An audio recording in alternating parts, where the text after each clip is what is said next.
If Alexei Navalny has been poisoned by the Kremlin, he wouldn't be the first.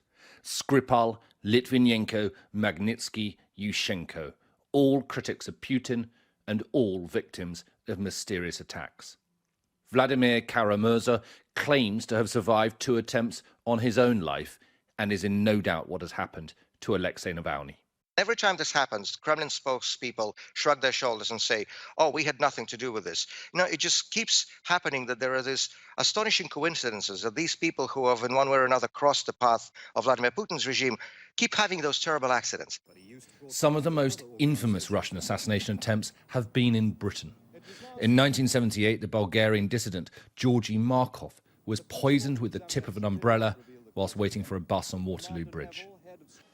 Since then, Russian opposition living in the UK have been the target, but nothing as brazen and as dangerous as the Salisbury poisonings. It was a turning point. Our assessment that Russia views some defectors as legitimate targets for assassinations, the government has concluded that it is highly likely that Russia was responsible for the act against Sergei and Yulia Skripal. Sergei Magnitsky exposed tax fraud amongst high-level Russian officials, but he was arrested, imprisoned, and died in jail 11 months later. What I learned from this experience was the lengths that the Russian government would go to cover up the murder and make sure that nobody bared any responsibility. And what I see happening with the Navalny case is almost a mirror image. Alexei Navalny is now Putin's best-known critic.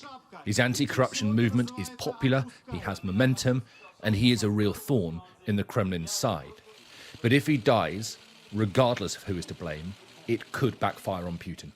The cost for Putin, if he dies, is that the world will conclude that he did it, and the consequence of that is that Russia, which already has lots of other problems domestically and in Belarus and elsewhere, has an extra one which they really don't need. Vladimir Vladimirovich Putin.